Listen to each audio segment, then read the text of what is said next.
What's up, guys? Thanks for watching my tarot channel. This is a full moon reading. Let's jump right on in for you guys. Okay, Pisces. So your first card out is the Hanged Man. There's a lot of energy behind the scenes in the Hanged Man that is sacrifice. It's about doing something for the greater good and taking the higher road, feeling like you're the man for the job, even when you may not want to be. In some cases. What covers that is the Six of Cups. This is about creating a new perspective of how you feel. It's about identifying, looking at the brighter side, and being able to see it from a new perspective. Above you is the Page of Pentacles. So you're looking at doing some hard work to accumulate some new resources. It's a new journey with the Page. And that Pentacles is about finding money and resources and material aspects in life. So you could be joining into some kind of a new hobby even that you have never really quite scratched the surface of. In the base of the reading, you have the Devil card. So it's difficult to look at this Devil card and feel anything but fear. That's exactly what I feel right now. Is there's a lot of bondage. There's a lot of fear. It's a lot of false truths that come in with this. It also represents the Capricorn zodiac. So you could be dealing with that hard work, that pragmaticism, the trying to get the step-by-step grueling process done. And it's difficult for people in the Pisces sign. Pisces wants to do the daydreaming thing. It's hard to put in the elbow grease and the extra work when you're so busy focusing on your dreams and your aspirations and how you could make it work out in another way or another way or another way, and never quite settling on one scenario and then rolling with it and putting the hammer to the nail and actually getting it done. It's more about fear because of the resistance. It's more about the fear because this is a new beginning, and it's difficult to move forward with these new beginnings when it's so fresh and new and you just have no idea what you're doing, especially when in the past you have the Nine of Swords. You've been burned by this kind of exercises in the past. You've been struggling with this in the past. This is not the first time that you've tried something new. This is almost like you're getting sick of trying something new, that you don't know if this is going to be the right thing or not. The Nine of Swords represents an uneasiness in the mind. That is, the sword is the mind, the communication, how we think, how we interact with our inner dialogue. Our inner dialogue will tell us stories that we should not be listening to. It's important that you identify the completion of these thoughts and move forward once you've come to conclusions, and don't replay scenarios in your head over and over, reiterating failure or reiterating fear for that matter. Fear of failure, okay? Maybe just to pair them both together. In the future, you have a Nine of Cups. So it's more interesting that you have a 9 in the past of the mind and a 9 in the future of Cups. So it's like you knew how you felt in the past, but you have a feeling of this in the future that's really emotional, and it can give you a sense of compassion. It can let you become empathetic towards the scenario here, where perhaps in this old scenario it worked, it was right, the way that you tried it was right, but you didn't have the emotion tied into it to continue that, you didn't have the desire for it. And that's perfectly acceptable, to try something until you love it, try something else until you love it. And the interesting thing about discipline towards finding what you love is you're not always going to have a passion. You're not always going to feel stirred up inside like you need this. Sometimes you're going to need to do the hard work and need to put that elbow grease in action in order to have more value within it, okay? So hard work counts quite a bit here. If you love something and you know it and you have emotion towards it, then it's easier to continue the hard work when that thrill is gone. You feel me?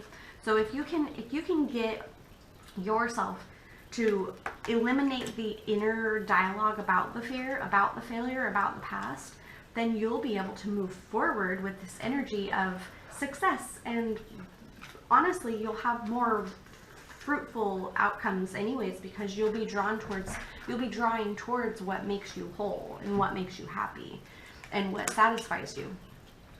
Okay, so looking at it like this, in the current moment, you're looking at life as if it were all a whole bunch of dreams that you just need to pick and choose from. But you might even have a stunted activity because of all of the options. It's difficult to make a choice, especially when you have never really gotten into this territory yet, where you're looking at the things that make you happy and like emotional.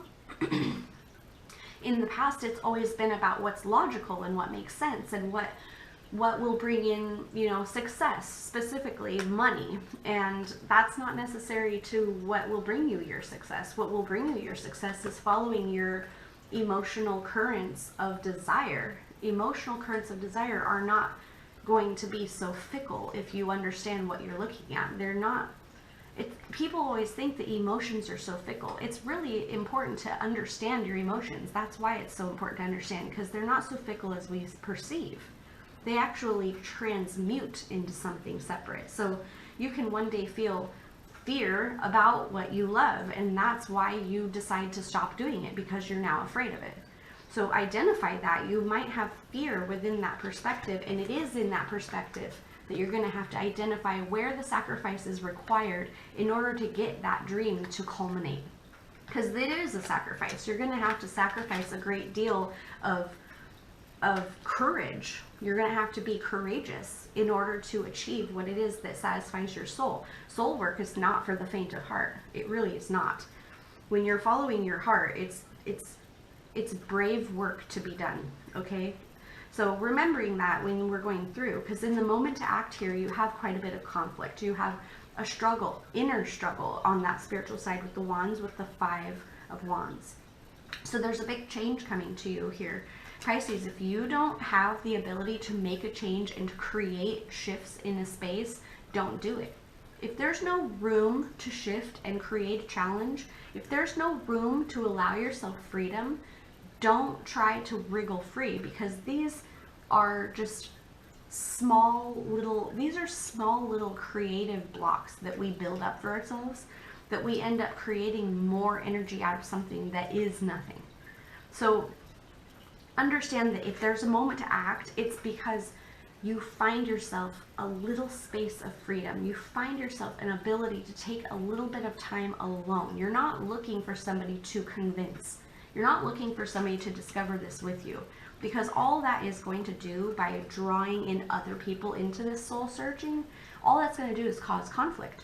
All it's going to do is create people in your space that will be in your way, causing you a block. Do you understand that? So try to understand your desires, your mission here as your own.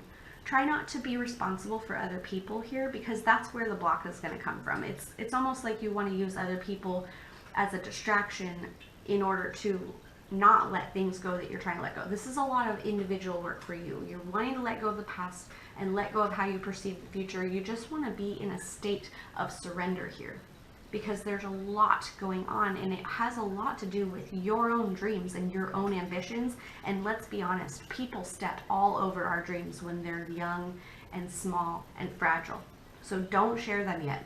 It's too soon to share your dreams. Let yourself be the dreamer that you are, but do not try to get other people to agree with you. It's going to be a trap. It's a trap, okay? So don't do that. In the hopes and fears, you have the Knight of Wands. So this actually really does look like you want people to understand. You want to bring it forward swiftly.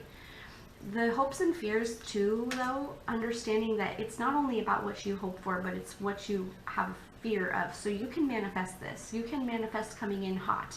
You can manifest coming into a place where you're possibly coming in a little bit too strong, and then it will end up leaving you feeling like you came in too fast, you came in too strong.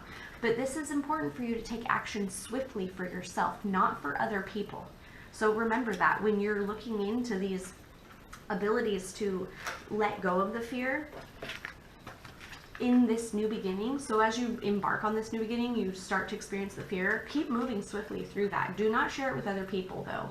Continue to brave the new experience of art or creativity or whatever it is.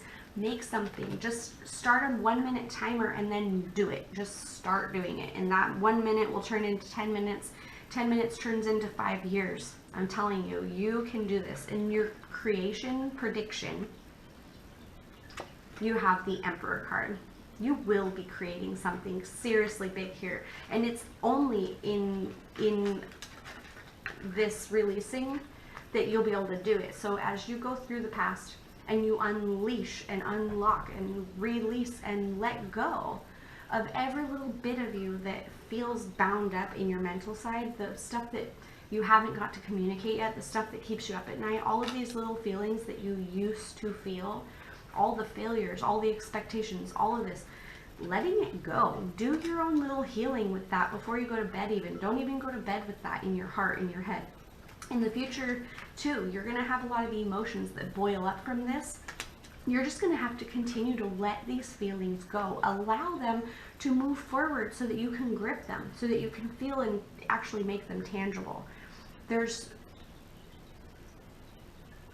a big need for conclusions here in these energies of thought and emotion, so that you can get to this place of the Emperor, so that you can start ruling your own life, so that you can start manifesting exactly what it is that you intended on manifesting, so that you can create the life that you would love and that you will not be disappointed in yourself. The Emperor is about bringing forward this power and this energy of leadership, and that is you, Pisces. You are a natural leader, and I hope that you know that. Okay, thank you for watching. Thank you for liking this video, and if you resonate with this message, hit that subscribe button before you go. And let me know, is this your sun, moon, or your rising video? I'll talk with you guys next time. Bye!